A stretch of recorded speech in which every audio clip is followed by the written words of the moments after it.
This is Permissionless Liberty.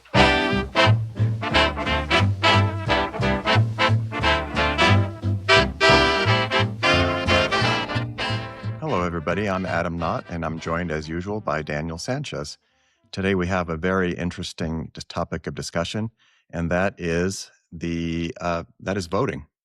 And libertarians are very thoughtful when it comes to voting, because voting is an act, and it's a political act, and it has implications. So, as libertarians have a distinct philosophy, they have to think about the implications of the act of voting. And today's discussion is really kind of interesting because Daniel and I both came to similar conclusions about the act of voting from slightly different perspectives, which is kind of neat. Which shows that if you do subscribe to a libertarian political philosophy, you're going to end up thinking about should I vote, and you're going to be looking at the pros and cons of the act of voting. Daniel's written an article called Trump versus Harris and the Morality of Voting that we're going to discuss today. And I think one of the things I wrote in my note here is that, if you're a sensitive and a conscientious person and an intelligent person, I think and you look at voting, you're going to come to some of the same conclusions that Daniel and I have. So, Daniel, what conclusions did you reach, or how did you reach the conclusions you did about voting? Yeah, so I've been a long-time principled non-voter, and so it's been interesting to see the approach that libertarians take to voting, over the course of the recent elections, and especially with the last election of Trump versus Harris, and the one thing that was kind of surprising was how the Libertarian Party there was this big, what they call the Reno Revolution, because at the conference in Reno, a new caucus took over the party called the Mises Caucus, and I was excited about the Mises Caucus at first because even though I didn't believe in voting itself, that at least if you're going to have a campaign, you can at least make it an educational campaign as well as like a political one. And I remember that's one thing that I really loved about Ron Paul's presidential campaigns, was that perhaps more than anything else, that Ron Paul, his campaign opened a lot of eyes to libertarianism, because, like we've discussed, I really believe that education is the way forward in advancing liberty. And Ron Paul was a great educator, that he would talk about the ideas and he would recommend books, and he his principled stand for his ideas inspired a lot of people to look into those ideas. And a lot of people in the liberty movement trace their awakening to the Ron Paul campaign. And the Mises Caucus at first seemed to like really be trying to like reignite the spirit of the Ron Paul revolution. And I was hoping that, that they would bring in the ideas into the campaign. I mean, it was in their name. Like, if you're going to name yourself after like the greatest economist who ever lived, that's pretty hopeful in terms of like spreading the understanding of praxeology and Austrian economics. And I think that like the the original plan was for that Dave Smith would be the Mises Caucus's presidential candidate for the Libertarian Party, and but then for personal reasons, Dave Smith just decided that didn't make sense for him to run for president, and so they went with his last name is Rechtenwald. I think it's Michael Rechtenwald. But he ended up not winning the Libertarian nomination for the presidency. And so someone who was very much outside of the Mises Caucus won. And there were different problems with him. It was Chase Oliver who won the nomination. And there were questions about how his response to the COVID, whether that was representative of libertarian philosophy, and whether he was subscribed to like the woke agenda that had discredited the Democrats, but also discredited the old guard of the Libertarian Party. And so what happened is that the Mises Caucus ended up getting behind Donald Trump instead, even though Donald Trump was Republican, and Donald Trump even like appeared at the Libertarian convention, and a lot of like Mises Caucus associated people ended up endorsing Donald Trump. And so when that was happening, and when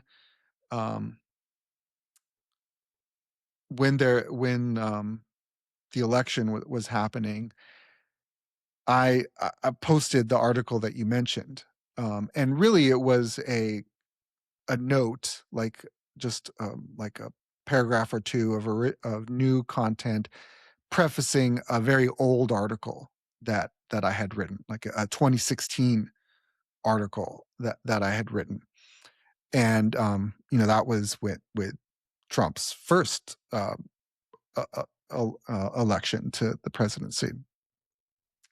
And so so I quoted that article and then prefaced it by saying, like, this is why I'm not voting. I'm still not voting, and I'm not voting for Trump. But then I said that, like,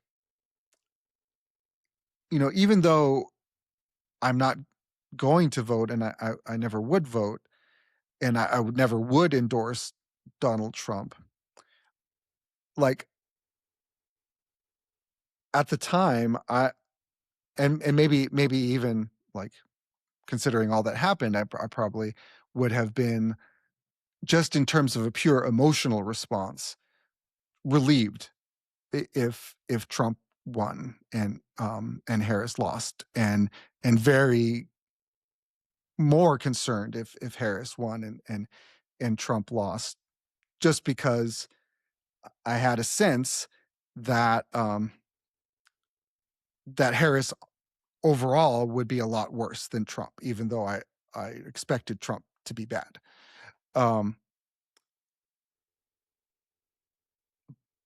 But like, having that emotional response is not an excuse for doing something that I regarded as immoral. And I still thought that voting and endorsing was immoral.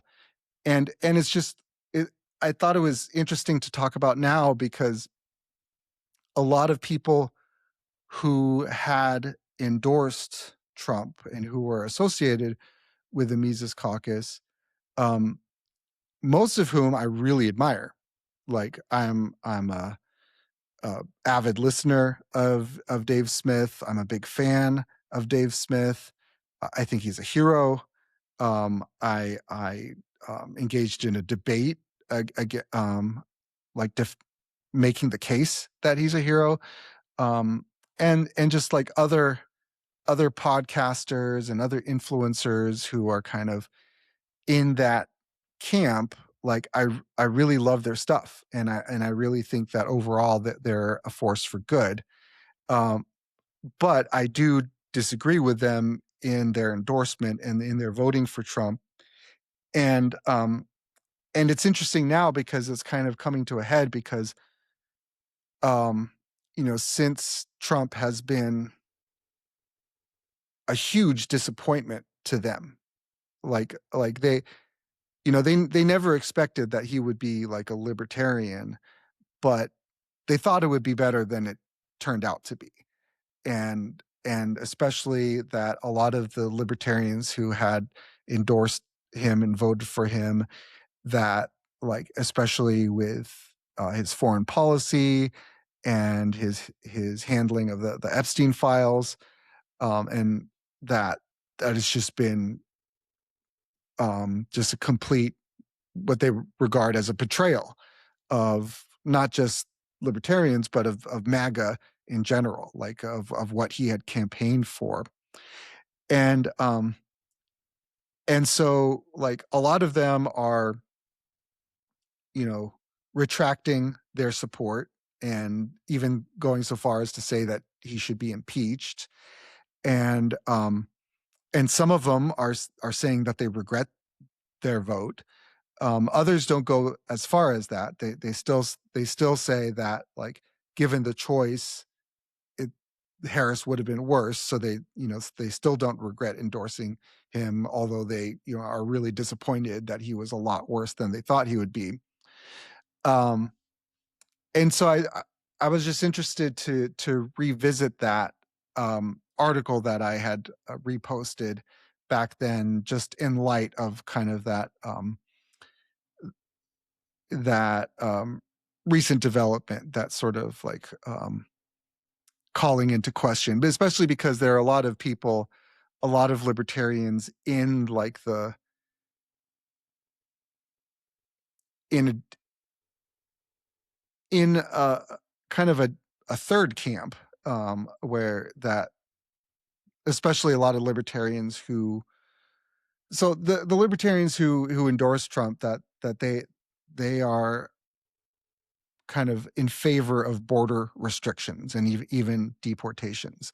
But then there's another camp of libertarians who think that is a betrayal of libertarian principle, and also who never would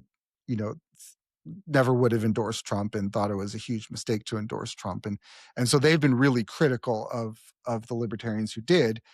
And so that's kind of a debate that's been going on in social media. And so I just thought it would be an interesting thing to talk about in light of all that. Well, it's very interesting. And the reason it's heightened interest is because of the forcefulness of Trump, number one. But number two, I would say this last election, there was something on the other side of the aisle was equally consequential, though with no central figure to pin it to. So it's interesting that libertarians would have any hopes for a Republican, and Trump specifically, because the way I see it is there's one side of the aisle that's basically devoted to an ever increasing role for government. I mean, that's just, I don't see how that's debatable. Their model is a extreme socialist view of society where government plays an ever expanding role, and then the individual plays a diminishing role. And as we talked about a few weeks ago, Mom Dami said it perfectly. He said, we're going to try to get rid of rugged individualism and replace it with the warmth of collectivism. And so that's one side of the aisle. Then the Republican side of the aisle, as I see it, is they're mixed. They want some freedoms and they want some restrictions. And I call it 50-50 just for visualization. But so they don't see any kind of future with unfolding freedoms, with any repeals, with any hope for liberty. They just want to take whatever they were given when they get in power and essentially add the restrictions that were built up over the previous 4 years to address their gripes, and put in some new laws to stop what they perceived as being bad things from happening. So anybody who thinks that they're going to get some sort of libertarian thing out of that, I mean, I guess when you're younger, you could be forgiven for that. But as you get older, you've seen this enough times. But add to that Trump doesn't hold himself to any principles exterior to himself. He views himself as the principle at stake. In other words, his decision in his mind is indicative of the principle that will now henceforth be followed. So you can't say, well, Trump, if I elect Trump, he's going to do all these things on principle. Trump wants to decide each issue individually, and that is what he considers his special quality. So if you thought somebody who was in the Republican side, the Republicans aren't devoted to a free society necessarily. They just want certain things to be maintained, certain freedoms to be maintained, but they're perfectly happy with all the other set of regulations. And then you add to that the volatility of somebody who's not pinned down to any principles, political principles.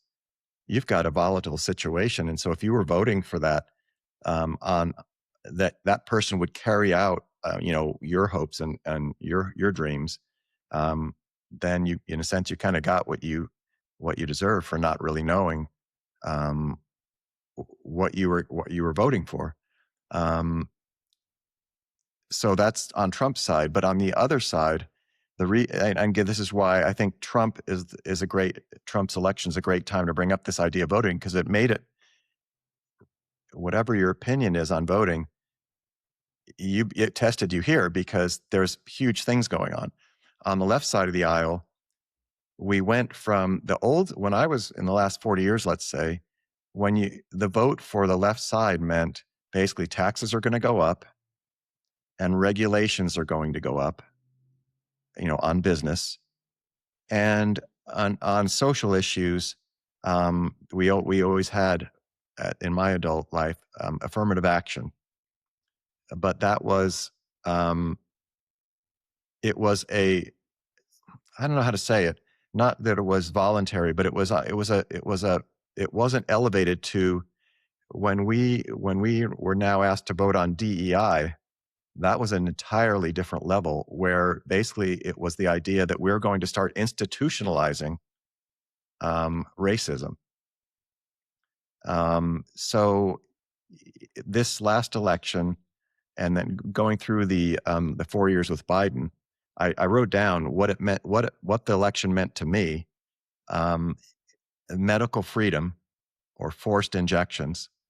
I went through that for 4 years. That was what was proposed by the other side of the aisle. Okay. Potential ban on air travel for certain people. If you refused a forced injection or a mandated injection, potential ban on air travel. Vaccine passports. So that's the concept there is, these people who have the passport, all of them may be infected with COVID, and you may be totally safe because you have natural immunity, but they have the passport and they're going in and you're not going in. So that was going to get legislated. Freedom of speech. So where that was going is slowly but surely making it illegal to espouse conservative or libertarian political ideology. That was going to become legislated activity. Ban on cryptocurrency. That's what Biden and Gensler and Elizabeth Warren wanted to do. They wanted to essentially ban it. A wealth tax. We're going to see what your belongings are now and just tax you based on what you own. Targeted taxes only on specific groups, on achievers and producers. We're going to look and see who's the advantage groups, who's doing well and who's not, who's trying hard and who's not. If you're trying hard, if you're doing well, you're bad news, and we're coming after you. That was, and then legislated racism was on the was up for vote. So that is, if we identify you and you're not a race or a person that we think is good by our standards, the law is going to try to penalize you in relation to other groups. So if you're thinking about the idea of voting, not voting, or voting, this was a great time to figure out whether you want to whether you want to cast a vote, because it was very important. So I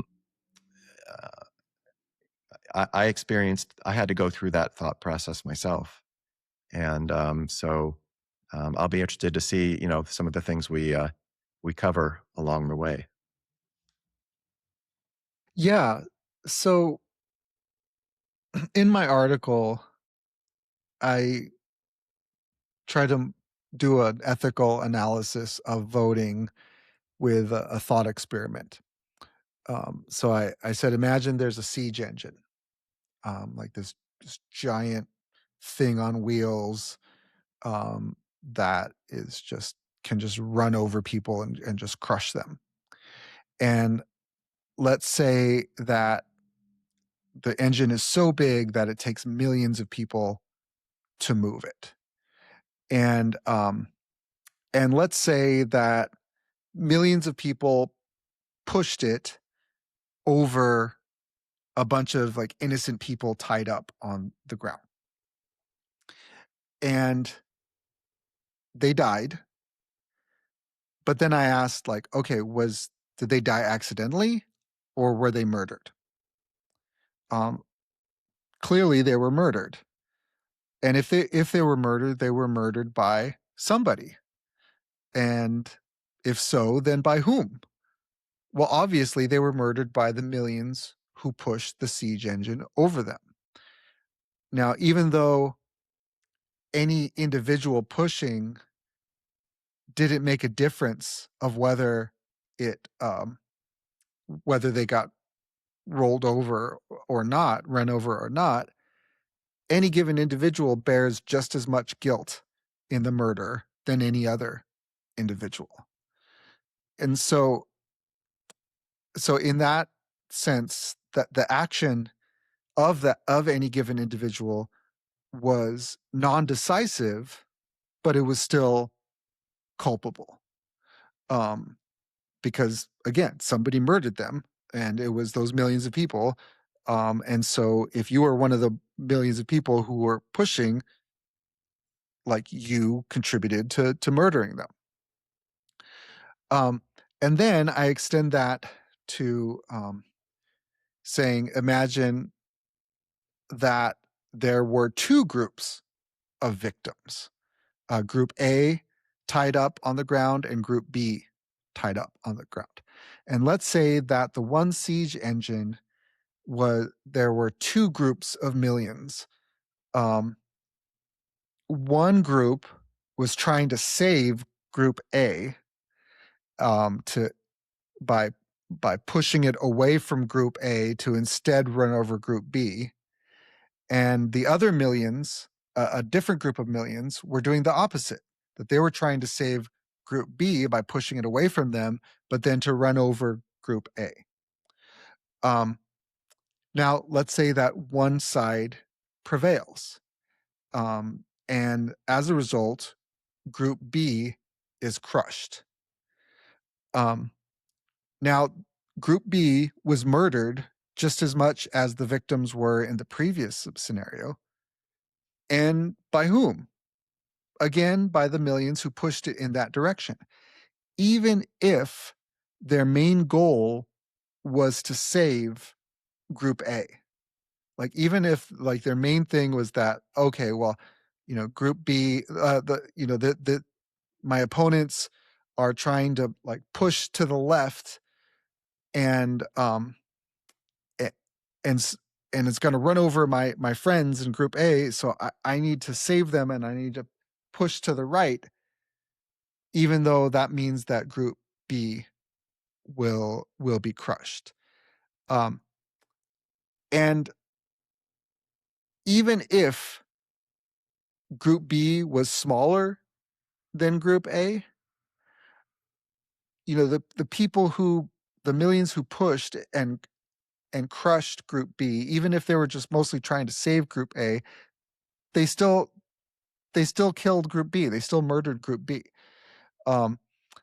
And so that's, to me, that's an analogy for voting. That's a an applicable analogy for voting, because effectively, when you lend your weight to a given candidate or a legislation, that candidate and that legislation, even if by putting the candidate into power or putting the legislation in the law into the books, even if it's going to like save some of the people that you want to save, and even if that group is smaller, it's always going to have victims. Like every candidate, pretty much every candidate is going to have victims, and every legislation is going to have victims,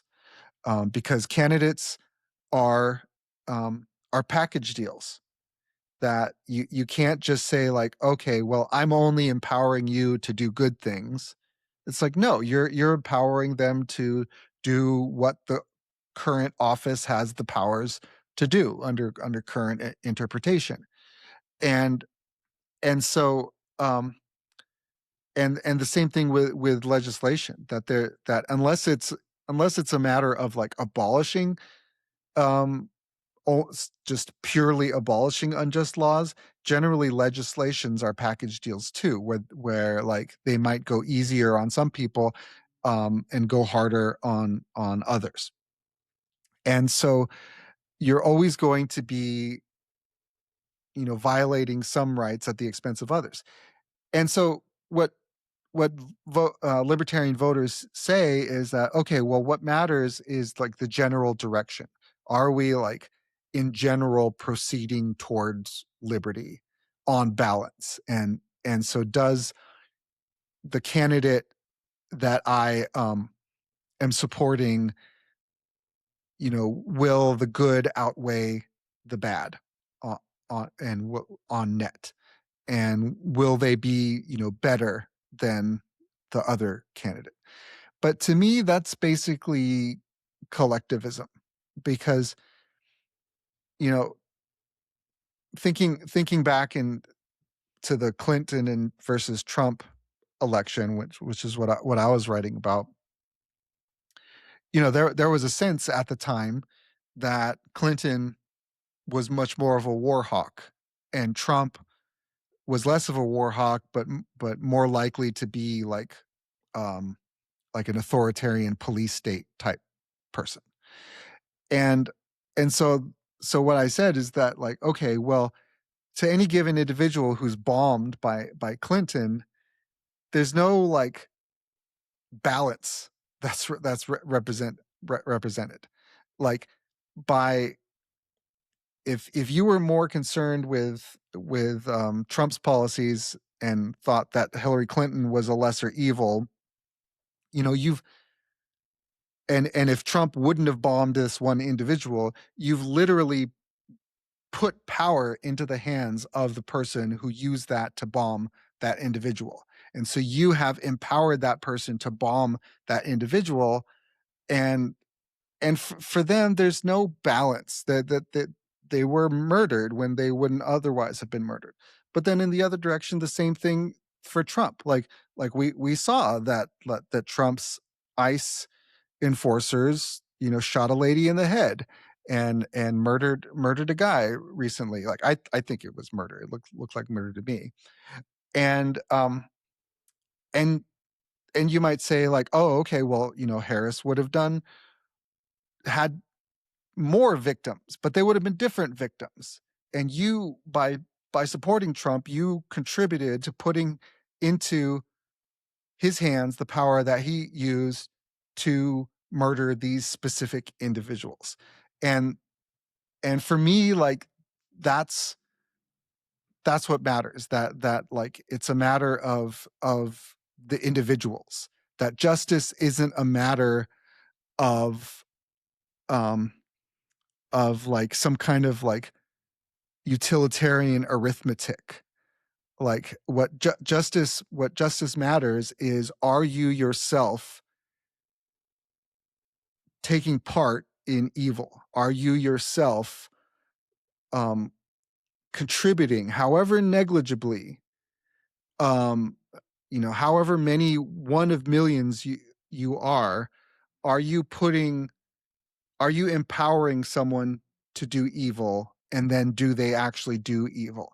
Because if you did, then even though your action was quote unquote negligible, in the same sense that any one of the millions pushing on the siege engine was negligible, like you still did it just as much as anyone else did. You still like put the power into their hands just as much as anyone else did. So for me, that's why a lot of like the moral defenses against like defending voting for from a libertarian perspective just don't make sense to me. Mm-hmm. Yeah, well said, Daniel. And when you're talking, I made a little note here that I think that when you started out, part of this is the problem of quote unquote collective action. So the first idea was, well, if I'm participating in something, even if there's millions of people, if I'm participating to enact something, I still know that I'm a participant. So, if I go to the voting poll and try to get a certain person into office, and it's an office that utilizes force, that utilizes power or coercion, so it's a pretty serious matter. If I participate, even if there's millions of people, I know that I'm participating. I know that I'm helping this thing come into being. So that's number one. Basically mirroring what you said, millions of people pushing the machine. And then the other one was that even if I justify a certain collective activity by referring to the good that it does, I also have to accept the bad that it does. And that's as an honest person, or as a moral person, or a sincere person, we just have to do that ourselves. In other words, if I say, okay, I'm going to go with these million people and we're going to enact this thing, and we're going to do these good things over here, when when they do the bad things, that's on me too. So that's kind of shows why a libertarian might be hesitant, because we're talking here now, again, just to remind people, personal morality is important, and government to government action, how governments that bomb other governments or that are nice to other government, that's important. But here we're specifically talking again about the individual's relationship to government. So voting is my relationship, my participation, or what my connection to the government, and the voting is a pretty important connection to it. I thought that even though I kind of reached similar conclusions to you, Dan, I didn't even use an extreme example of like bombing or murder, because the way I approach libertarian thought is through coercion. And I have a little phrase. I have an aversion to coercion. And the aversion to coercion starts with, I don't like the way it feels when it's done to me. That's where it started. I'm pretty sure. I mean, I don't know as a fact, but I'm pretty sure when I was a kid or a young person, and my parents were probably coercing me in some way, probably my dad most likely, to raise me and stop me from doing something, and threatening to spank me or whatever it was, I probably didn't like that. Or if there was a penalty, if I wouldn't stay home and help them with the chores. So coercion, as we talked about before, coercion is a general human phenomenon of human action. Doesn't mean just the government. It's just any time that we threaten somebody with a harm, in order to direct their behavior and say, well, if you do this, then I won't harm you. That's coercion. So I have an aversion to that. And so as a person who tries to be moral or honest, then you naturally should have an aversion to the application of coercion. So when we vote, we essentially vote to coerce, because we could think of hypothetical government situations where they're systematically trying to lower the levels of coercion, but we don't have. That's another world that we don't have to worry about, because that's not the world we're in. We're in the world where if we vote, there's going to be new legislation enacted from our vote, and that new legislation is going to be a mandate or a restriction. It's going to be using the power of government to tell somebody, you are no longer allowed to do this restriction, or henceforth you must do this, a mandate. So the way I reasoned to it was that if I vote, since we're way past universal crime, we're way past just voting to ban murder and ban assault and to ban, the breaking of contracts. We're centuries beyond that. We're voting for all sorts of things. We're regulating. I wrote it was if I vote, it's for an ever expanding matrix of rules, regulations, mandates, and restrictions. So that's what voting is today. To further that, to add on top of it. So a visualization for me that doesn't even entail an extreme example would be, let's say I'm in San Diego and I go to vote a federal election, and there's some person in upstate New York, and meanwhile society's becoming more communistic all around them. They're losing their choices while government expands. And so, Jeffrey in New York says, wow, why is society becoming so communistic? Where do all my choices go? And I raise my hand and I go, oh, Jeffrey, that's me. I'm over here voting. And I just wanted to add a whole bunch of mandates and restrictions on top of the 10 million that we did in the last 100 years. So don't worry, you don't have to thank me. That was free. So when it's kind of a funny, a little bit in jest, but I'm going to the polls and I'm going to vote to further restrict or mandate a person on the other side of the globe, basically. And I'm not comfortable with that. That's a problem. Do I have all the solutions for that? Well, theoretically, I think we do. Theoretically, we'd say, well, okay, if I could vote and the candidate would put a moratorium on all new lawmaking, and they said, for example, henceforth, any social problem that arises, we're going to look at what laws can be repealed to potentially address that problem, to let the market solve it. Oh, well, then you might be able to get out of that conundrum that I'm voting for coercion, because you could theoretically be voting for liberty and the lowering of coercion. But that's another world that we don't have to worry about, in the near future. So practically when we vote now, we're just voting to increase the level from, what we are now, a mild social democracy, or I think we're entering the socialistic phase. We're basically in socialism with some remaining freedoms from the old days, from the founders, whatever ones we can still keep, medical freedom, freedom of speech, freedom of travel, freedom to keep your assets. Those are all under attack. So I reason to it that, is it really right for me to just habitually keep voting to restrict other people just on principle? And my answer was, no, that's not really what I want to do. But I will say that in extenuating circumstances, I could understand a person, who felt personally under attack, to resort to voting, because in your article you say that you would be relieved if Trump wins. and disappointed if Harris wins. And I felt the same way. But for me, it was very personal. It's not just relieved. I actually want relief from the onslaught, from being targeted. So it wasn't like the old days where it's like, oh, okay, business is going to suffer. Well, I don't own a business. Taxes are going up. Hey, but I don't make that much money. But it became more personal this last time. So that voting,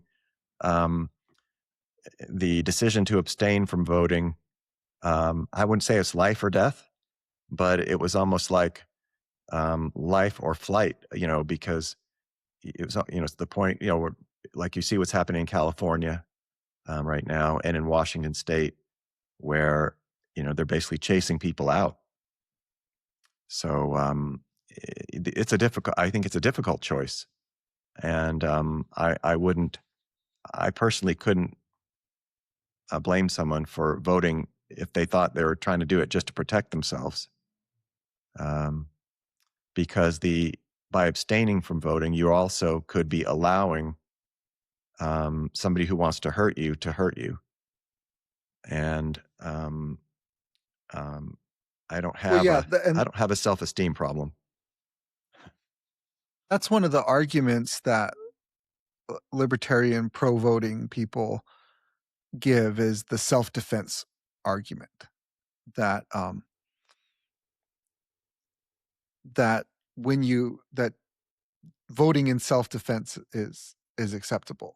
But I think that is basically the same argument as when people say that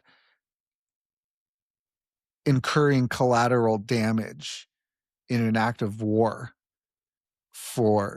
is acceptable if it's in self-defense. So if like some Middle Eastern country like launched a terrorist attack on you, that you can send your military to bomb the Capitol and kill a ton of innocents out of self-defense. But most of the people who say self-defensive voting is okay understand why self-defensive military action that incurs collateral damage is not okay. So that's an inconsistency, because that's basically the same rationale as terrorism, and that kind of principle of retribution is worse than an eye for an eye, because it's basically like an eye and all of your neighbor's eyes for an eye, because then all the innocents that you've killed, they can justify on the basis of self-defense of retaliating against you and then killing the innocents around you too. And so it's just like self-escalating. It's like an ethic of mutual extermination. So that that is not justified by libertarian ethics, according to most libertarians. And so the whole self-defense argument falls flat. They also say that they're not responsible for what the office holders do that they voted for. But my answer to that is that you can't have it both ways. Either your vote doesn't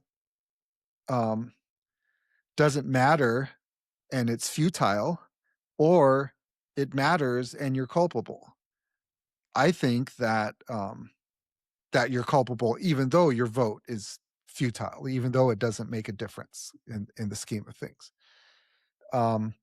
So like my conclusion is that you don't have to choose the lesser of two evils or a multitude of evils, that your choices are not limited to just pushing the state towards away from one group of victims and towards another, that you can abstain from pushing it all. You can refuse to lend your weight to the state. And it's true that if you do that, that your one act of abstention won't make a difference. But neither would pushing in any one direction, neither would voting. So you might as well choose the option that doesn't even negligibly contribute to injustice. And I think ultimately that's the way forward, because every vote for a candidate on whichever side is also a vote for the state itself. Like it's still whatever your intentions are, even if you don't like, if it doesn't mean to you that you think that the state is legitimate, it still like contributes to this sense that of legitimization that that the state has some kind of a popular mandate because of the popular support. But I think it's more important that we make it really clear that it doesn't have that kind of support, because I think that like the lower the turnout is, the more whoever gets into office will realize how unpopular their office is and how they better tread lightly. And I think that's going to do a lot more for liberty than to like buy into whatever campaign promises this or the next Trump makes to think that things are actually going to get better. Yeah, well, yeah, I can't argue too strongly in opposition to your stance, Dan, because I had, reached an overlapping conclusion about voting, and I guess in some of my latest writing in libertarian social theory, I actually wrote a section in which libertarians could start their own, start a movement towards forming their own relationships in their own nascent society, which would be more consistent with their ethical and political ideals. However, if they were to do so, they would still be part of the existing society, or at least the way I had conceived it.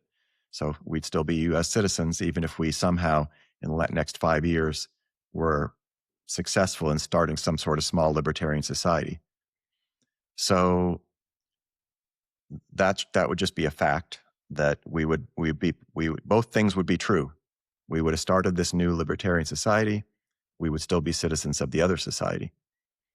As members of that other society, we would have the option to avail ourselves of the control mechanisms that society uses for various purposes, including protecting us, even though as imperfect though they may be. So, and even though a nascent libertarian society may not have the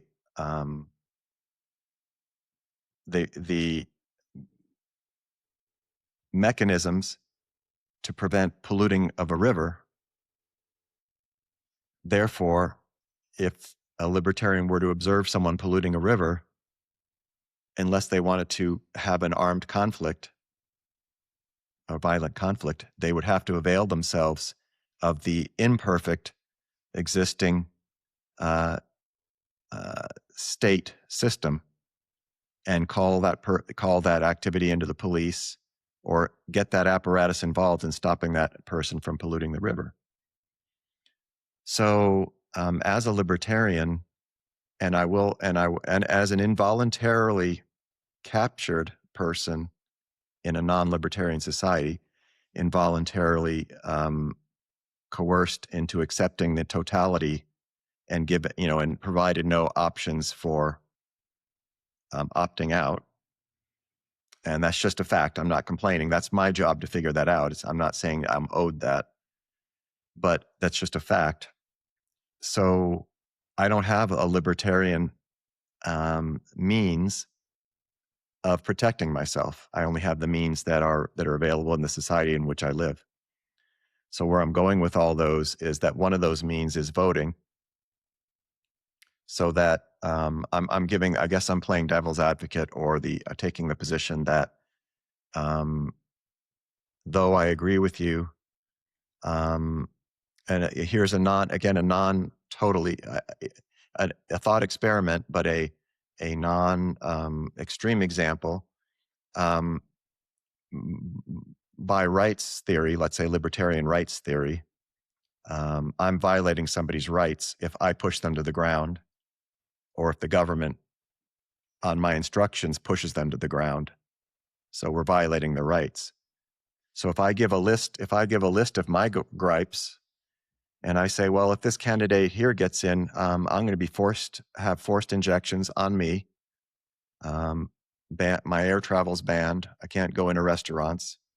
I'm not going to be able to espouse my own political convictions. That will be potentially banned.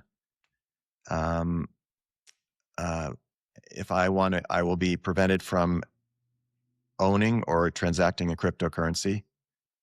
There's going to be a wealth tax. If I'm a successful person, they're going to confiscate my wealth, and continually come after me. If I keep trying to be an achiever, they're going to keep coming after me with the same effort with which I try to produce. That's the effort that they're going to come after me to try to harm me. And then they're going to legislate racism against me. So if I vote and my government pushes everybody to the ground and violates their rights, I'm going to make a decision whether I accept that trade-off, as bad as it may be that everybody gets pushed to the ground physically. And I may say, well, I'm looking at what's in store for me, and I'm going to judge that the harm that I'm going to do to you, Jeffrey, in New York, by trying to protect myself, I'm going to accept the responsibility for that decision, and I'm going to pull the trigger for self-preservation, and I'll put myself at your mercy and explain to you what I just did. And I hope you will, forgive me, but you may not. You may say, no, Adam, you pushed me to the ground, and I'm coming after you. And then I have to accept that whoever I harmed in trying to preserve myself now is becoming an enemy. So that's, I guess you could call that a utilitarian approach as opposed to the moral rights approach. But we all have the option of violating each other's rights, right? We all can, if we choose to violate people's rights. And so I guess maybe we could agree that we should only do that under extenuating circumstances. I think ideologically we'd be in trouble if we said that the rule has to be we never do that. I don't know if that would be possible to actually execute. We could agree that we try to do it as little as possible, or try to always avoid it. I don't know. Can we really say that we never violate anybody's rights? I think when we do, we apologize or we justify it. That's getting us into the rights discussion. I didn't mean to go too far astray. But the voting application is super real because, right. So we're going to vote and we're going to hurt somebody potentially. So therefore that brings us back to the libertarians' concern with voting, because we can use an extreme example of murder or of bombing, but also there's just voting to prevent somebody from doing something that they really want to do, and or forcing them to do something they really don't want to do. So I think that just brings us back to an agreement that as any sensitive, conscientious, and intelligent libertarian needs to think long and hard about the act of voting. And there are some other things I could think about too to talk about it, but I'll turn it back to you, Dan, if you have any, uh, if you're continuing. Yeah, like I, if I think about the analogy that I presented, the thought experiment that I presented in my article, it's sort of like the person at the top of the siege engine who's like maintains the siege engine and benefits from it the most. Um, that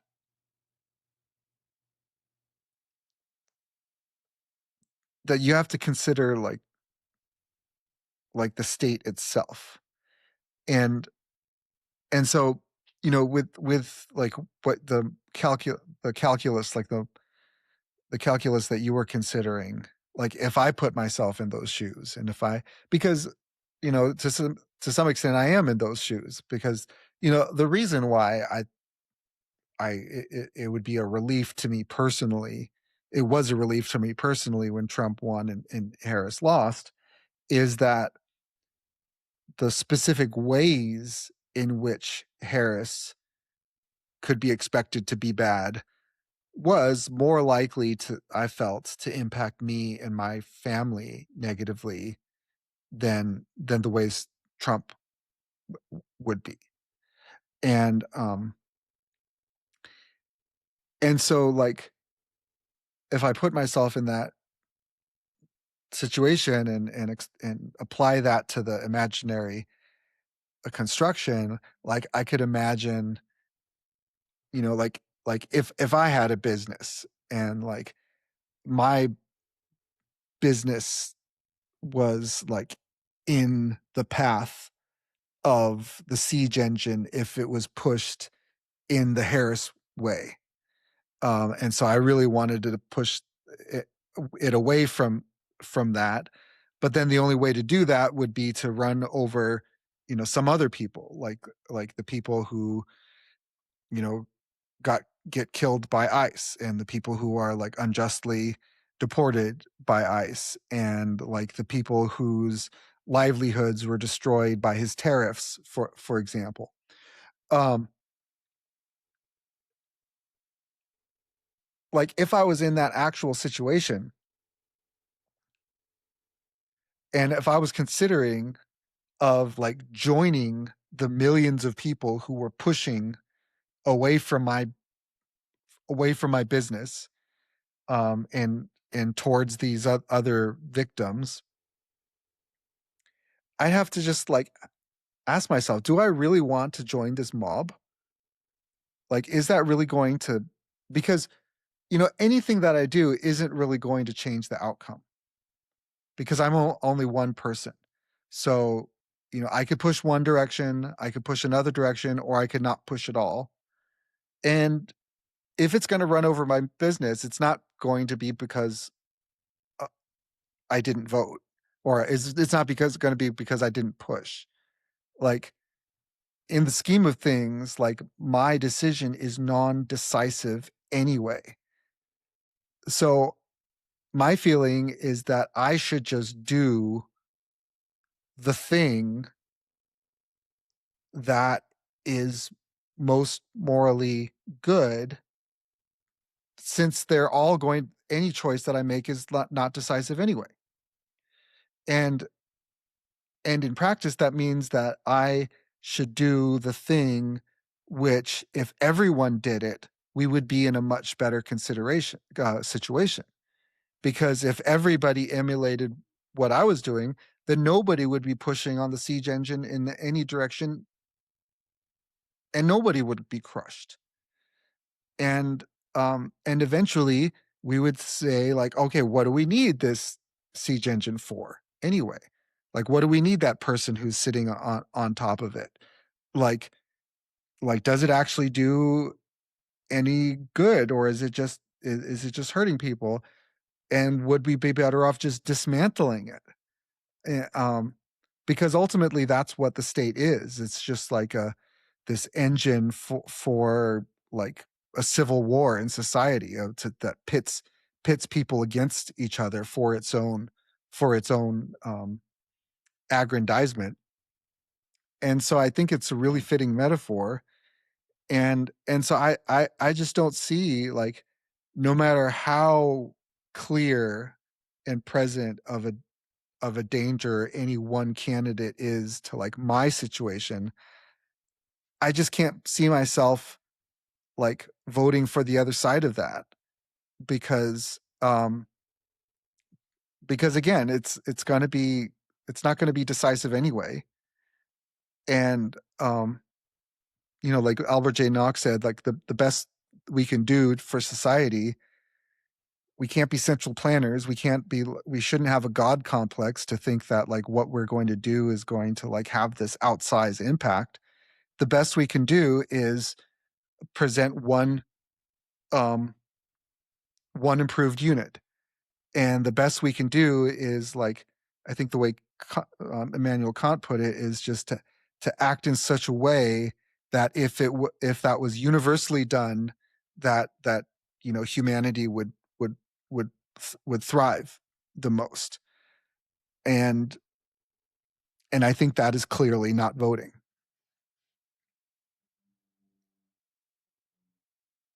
Well, here's another reason why somebody might choose not to vote. As I understand voting, there's no law in the universe, and there's no law, even written law, that says what your motives or goals have to be in voting. So that's always kind of bothered me, because it's perfectly legal to try to vote to expropriate someone's assets. That's totally legal. There's no pronouncements against that. So it's just if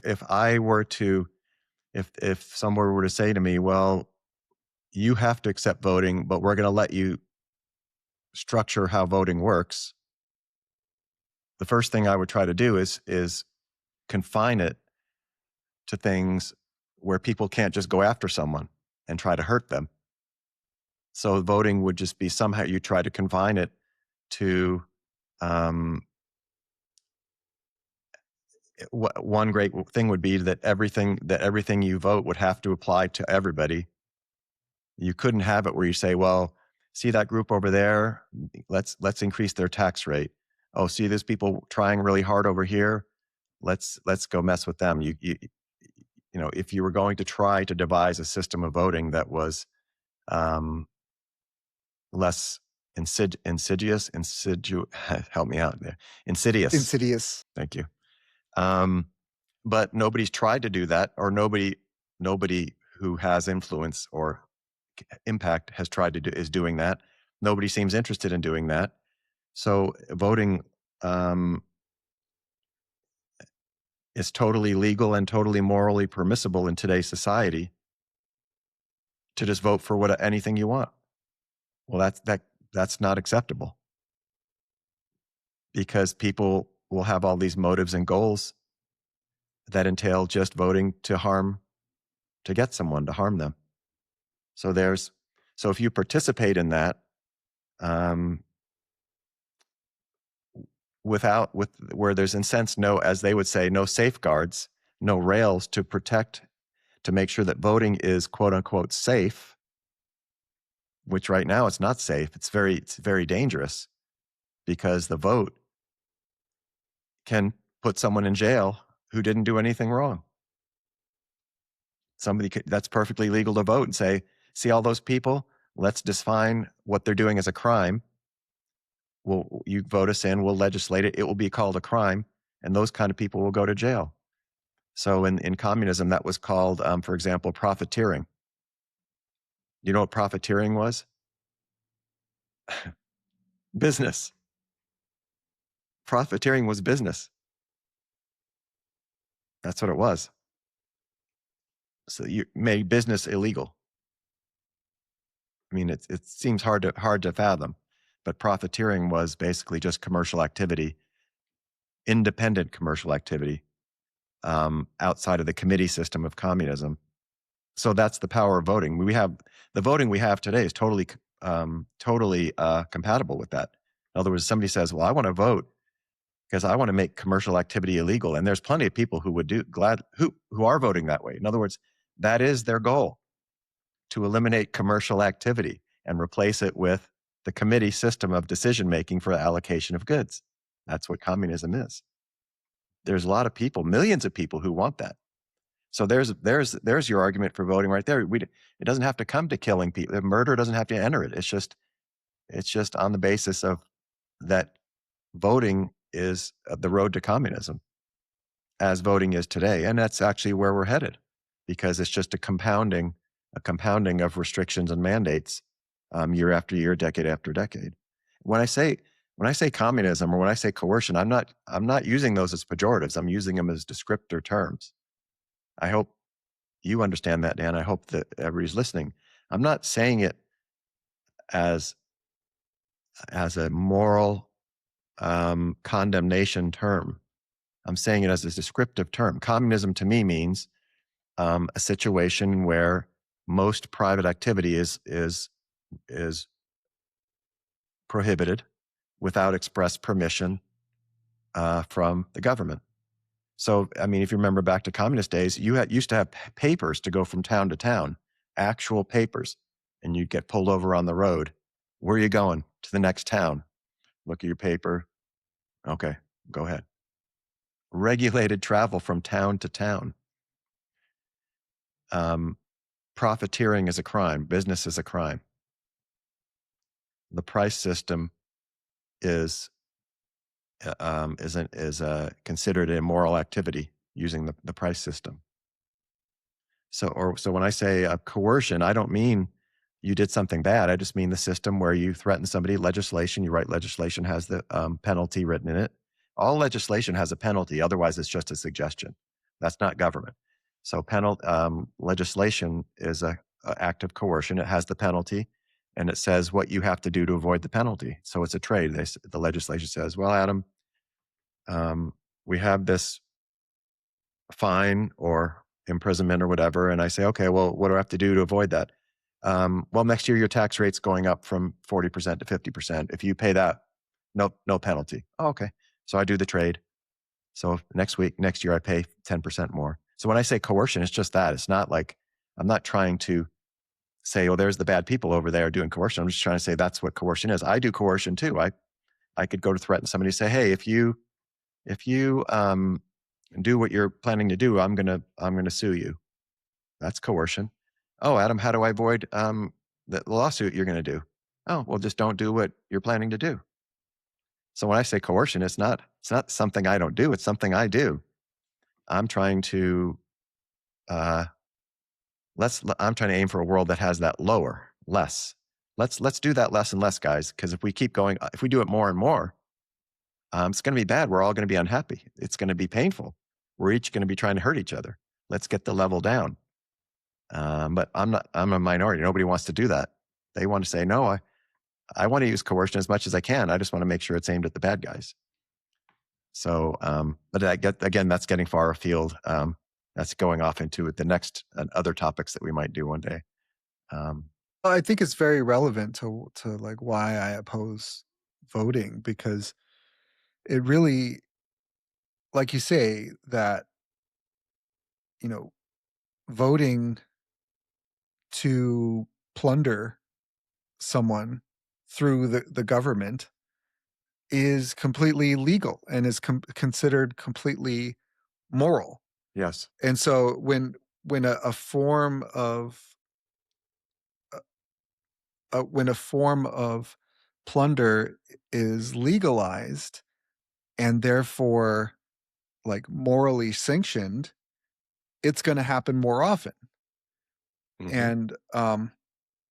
And so that's why Bastiat called legal plunder like even more pernicious than illegal plunder, because legal plunderers do so, like, plunder under the approval of their own conscience, and their reputation doesn't suffer from it because Because it's been laundered. exactly. It's Yeah. laundering, in your terms, plunder, in my terms, laundering coercion. I'm not coercing you personally, Scott, in New Mexico. I've laundered it through, my hands are clean. I just voted. But the coercion, the guy who approached you, the government official is coercing you, not me. So it's laundered coercion or laundered plunder, however you say it. It's the laundering of an action against somebody else through the mechanism, the government, so that your hands are cleaned of it, or so that it's something you wouldn't do directly to another person, but Yeah, you're willing to do it through the government. and the thing is that the government benefits by dividing and conquering, by pitting each other against each other, by pitting people against each other, by offering its services as a medium for plunder, because then, you know, each time someone uses the government to plunder someone else, the government always gets its cut. It always takes its cut of the plunder. And then when the plunder goes in the opposite direction, like especially when, you know, the power shifts from one party to another, and a different set of victims gets despoiled by a different set of victimizers, then they take that cut in the opposite direction. And so they're just kind of like mediating this war among its citizenry, and it just keeps becoming more and more powerful, because that's the way that all these different interest groups depend on their own security, and their own revenue is through them, so that they become like ever more important. And so it's just kind of like a distraction to think that, like, oh well, you know, we need this different party to be in charge of that mechanism, and that's going to be the path to liberty. And it's like, no, it's the mechanism itself that is the problem. And you're never going to dismantle the mechanism if you're constantly preoccupied with using it. Mm-hmm. Well said. Well, I guess the idea was that if there's this process in motion that you're describing, where each group is trying to retaliate against the last group through this mechanism, and it's empowered by voting, or at least the system the system voting is part of the participation in that system. In other words, it's a component of that system. So as a libertarian, once you kind of realize what's going on, one of the easiest things you can do to try to be helpful is to stop doing that. In other words, that doesn't mean it gets solved, but it means, well, you know, it's like the doctor's oath, the Hippocratic oath: first, do no harm. So it's you know, when you get there, first don't mess things up. Then take stock, and then maybe intervene. But first, don't mess it up. So I think as libertarians, you and I, Dan, are just trying to say, well, first stop doing that, or we have decided for ourselves. I'm not trying to tell other libertarians, but I think what we decided was, well, I see something that's going on that's not good. So first, I'm going to disengage and try to stop pushing that thing along, try to stop feeding the fire. As little as my contribution was or is, I'm going to try to stop doing that. So at first, do no harm. but that still leaves the patient with an illness. And my doing no harm does not necessarily solve that. I'm advocating my own point of view here. So the way I see it is, and I think that experience bears me out. You and me not voting. I mean, of course, if millions of people didn't do that, well, millions already don't do that. But if tens and 20s and 50s and 60s of million people stop voting, that might, but ideologically for them to do that, then the world would be a different place. But bottom line is, we've decided that first do no harm means in our version of libertarianism, where the act of voting is essentially to do harm to somebody. So one way you can contribute to a better world is to not do that. But then there still remains work to be done if we really wanted to have a world where our goal isn't to harm other people. And libertarian philosophy tries to imagine that world and tries to theorize about that world. So going back to, we talked about our, people that motivate us, like Ayn Rand made a sketch about Galt's Gulch, where the productive people, everybody's a producer because everybody's working and producing and so forth. And she had a vision of that. But our founders had a vision where each person is born with inalienable rights or unalienable rights. And then the government can't encroach on that.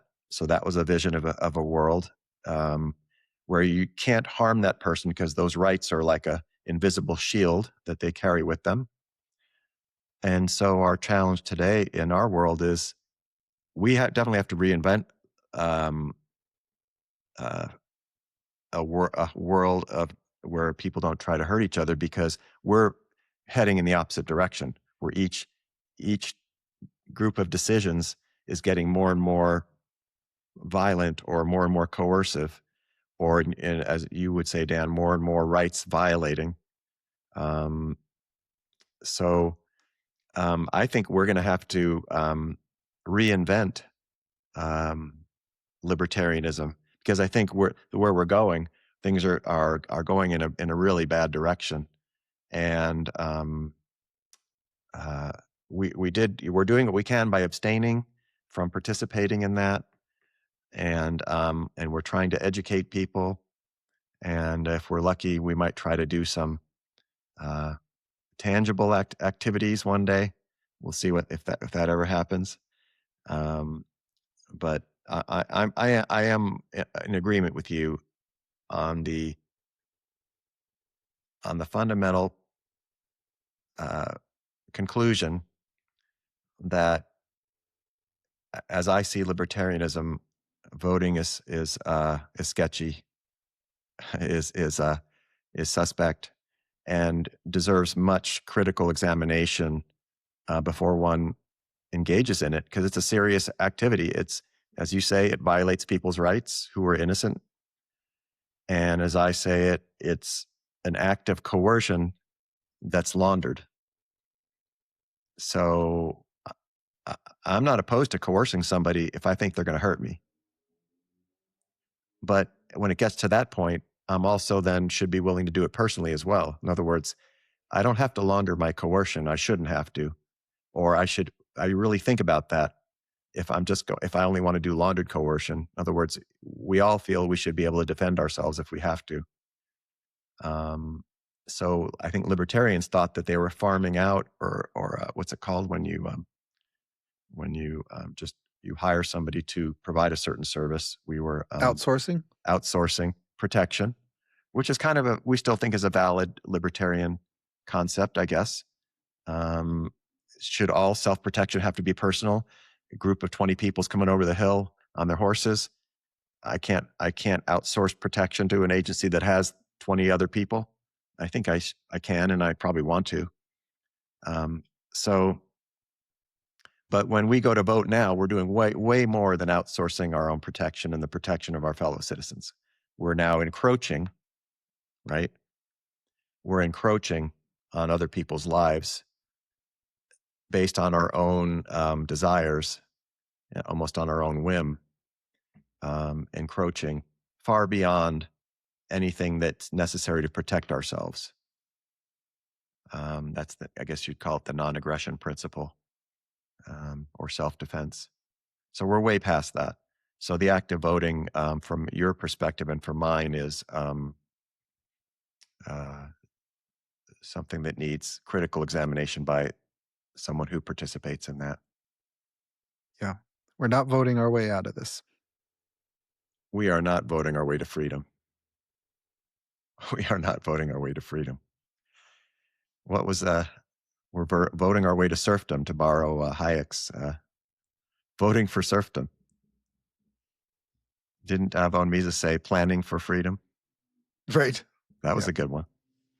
Planning, because when they used to call regulation planning, it was such an innocuous term. Like, who doesn't want to plan? I mean, I plan vacations, I plan my day. Why don't I Right. plan other people's lives? What's wrong with Right. that? Planning for freedom, meaning it was kind of a play on words, meaning we'll vote for freedom, is almost what he was saying too. Well, I mean, I kind of squeezed the blood out of my turnip over here, Dan. I don't know if you have any other insights on voting for the viewers. Yeah, I think we covered everything that I was going to say. Well, that was a good topic, and I, I won't keep repeating myself, as I tend to do by habit. So I want to thank everybody for tuning in, our friends and family and viewers who tune in and watch us. We appreciate it. Sometimes I look on a little platform, YouTube or something, and I see, wow, I'm up to, double the viewers of the day before, or the week before. But even if it's just one or two people view, it means a lot to me to think that there's some people who are listening to what we're saying and viewing it. You know, even just a few people, I'm gratified and thankful for. So we'll hopefully too. keep going.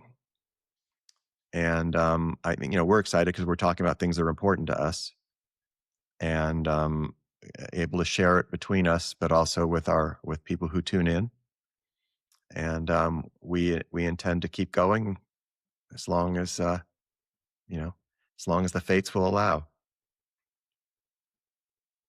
So Thank you, all Adam. right. Thank you, Dan. Well, I guess it's time to say goodbye, and until next time, people, stay well.